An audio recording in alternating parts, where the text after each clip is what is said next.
দেখতে একদম বাতির মতো, কিন্তু আসলে এটা একটা সিসি ক্যামেরা। মানে অবিশ্বাস্য হলো, এটাও সত্যি। ভিউয়ার্স, এটাতে কি কি করা যাবে সেটা শুনবো বাবু ভাইয়ের কাছ থেকে। এটা হচ্ছে জাস্ট একটা শর্টকাট ক্যামেরা, মানে এর চাইতে আর সহজ ক্যামেরাই হয় না। আপনি দেখা যাচ্ছে বাজারে এখন অনেক ধরনের ক্যামেরা পাওয়া যায়, তবে সবচেয়ে সহজ ক্যামেরা হচ্ছে এটা। মানে আলাদা কোনো টেকনিশিয়ান লাগবে না, আপনি নিজেই করতে পারবেন, জাস্ট বাতির ফোল্ডারে এই ক্যামেরাটা লাগিয়ে দিবেন। আচ্ছা দেখেন খুব ইজিলি কিন্তু হচ্ছে আপনারা লাগাতে পারবেন। কি কি ফেসিলিটিস আছে আরো?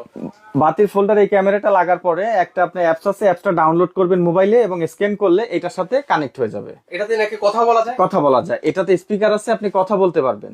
এটাতে দুইটা লেন্স আছে, এটার মধ্যে মোশন ট্র্যাকার আছে, এটা ডানে বামে ঘুরবে, একটা লোক যেদিক যাবে ক্যামেরাটাও সেদিক যাবে। রাতের বেলা যদি আপনি অ্যালার্ম সিস্টেমটা অন করে রাখেন, বাড়িতে যে কোনো লোক ঢুকার সাথে সাথে আপনার মোবাইলেও অ্যালার্ম বাজবে, ক্যামেরাতেও অ্যালার্ম বাজবে, মানে সিগন্যাল দিয়ে দিবে। সিগন্যাল দিবে, এবং রাতের বেলাও একদম দিনের মতো স্পষ্ট রেকর্ডিং হবে। মানে ঘরের বাড়তি নিরাপত্তার জন্য কিন্তু হচ্ছে এটা আপনারা দেখতে পারেন। বেস্ট। আচ্ছা, এটা প্রাইস কত করে? আরেকটা বিষয় কি জানেন, সদর প্রবাস থেকে দেখতে পারবে, কথাও বলতে পারবে অ্যাপস এর মাধ্যমে। এটা কি আইপি ক্যামেরা নাকি? এটাকে আইপি ক্যামেরা বলে। দেখেন আমরা কিন্তু টিভিতে এটা দেখতেছি, এই যে দেখেন দেখেন কতটা ক্লিয়ার এবং হচ্ছে চকচকা দেখা যাচ্ছে। এগুলো প্রাইস কত করে? মাত্র 2450 টাকা, সারা বাংলাদেশ ডেলিভারি ফ্রি।